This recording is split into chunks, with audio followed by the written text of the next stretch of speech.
আমাৰ 40টা পৰিষদীয় সমষ্টি আছে 40টা পৰিষদীয় সমষ্টিত 3200 বুথ আছে 420টা VCDC আছে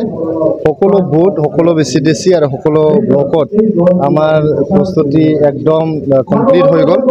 এতিয়া আমি নিৰ্বাচন যেতিয়াই ডিক্লেয়াৰ কৰে তেতিয়া খেলি পেলাই জিকাৰ কাৰণে আমি সাজু হৈছোঁ নাই আমি যেহেতু 2020 চনৰ পৰা শান্তি স্থাপন কৰিলোঁ প্ৰমোদ বড়ো ডাঙৰীয়াৰ নেতৃত্বত বড়োলেণ্ড অঞ্চলত শান্তি স্থাপন হ'ল এতিয়া শান্তি চিৰস্থায়ী কৰাৰ কাৰণে আমি কাম কৰি আছোঁ আগত গণতন্ত্ৰ ইয়াতে নাছিল মানুহ মুক্ত মনেৰে ভোট দিব পৰা নাছিল পোলিং এজেণ্ট দিব পৰা নাছিল মেল মিটিং কৰিব পৰা নাছিল ইয়াতে ৰাজনৈতিক দলবোৰৰ অফিচ খুলিব পৰা নাছিল 2020 চনৰ আগত এতিয়া যেহেতু গণতন্ত্ৰ সুদৃঢ় হৈছে সকলোৱে গণতন্ত্ৰ মূল্যবোধ বুজি পাইছে প্ৰমোদ বড়ো ডাঙৰীয়াৰ নেতৃত্বত ইয়াতে সকলোকে সম অধিকাৰ দিয়া হৈছে মুক্ত মনেৰে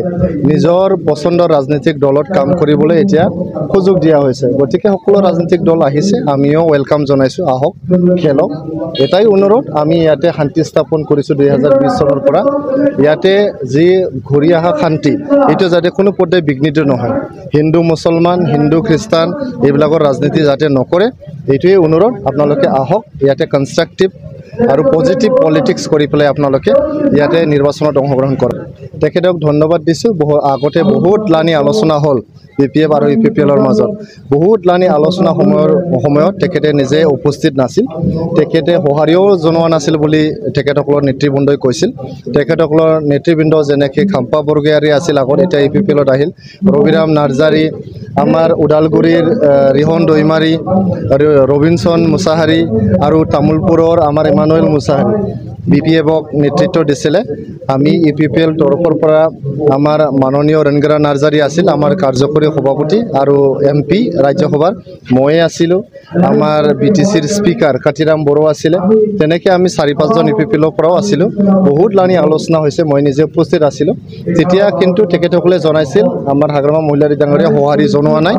আৰু তেখেতে আখৰ গছ হৈ আছে যে আমি UPPLৰ লগত কথা পাতিব নালাগে আৰু আমি এলায়েন্সটো কৰিব নালাগে বুলি তেখেতসকলে আমাক জনাইছিল কি সঁচা কি মিছা আমি এইটো নাজানো কিন্তু আজি যেহেতু তেখেতৰ মন পৰিৱৰ্তন হৈছে তেখেতে ভাল চিন্তাধাৰা কৰিছে যে আমি UPPLৰ লগত বহিব লাগে বুলি আমি ওয়েলকাম জনাইছো তেখেতক আগবাঢ়ি আহিবলৈ অনুৰোধ কৰিছোঁ নাই তেখেতে অকল মেথছৰ জ্ঞান থাকিলে নহ'ব ৰাজনীতিত কেমিষ্ট্ৰিৰ বহুত দৰকাৰ কেমিষ্ট্ৰিটো মিলাব লগা হয় তেখেতে খালি মেথছটো জানি পেলাই কেমিষ্ট্ৰিটো নাজানাৰ কাৰণে গণ্ডগোলটো হৈছে কমচে কম 25খন আসন লৈ পেলাই BTRত এককভাৱে আমি চৰকাৰ গঠন কৰিম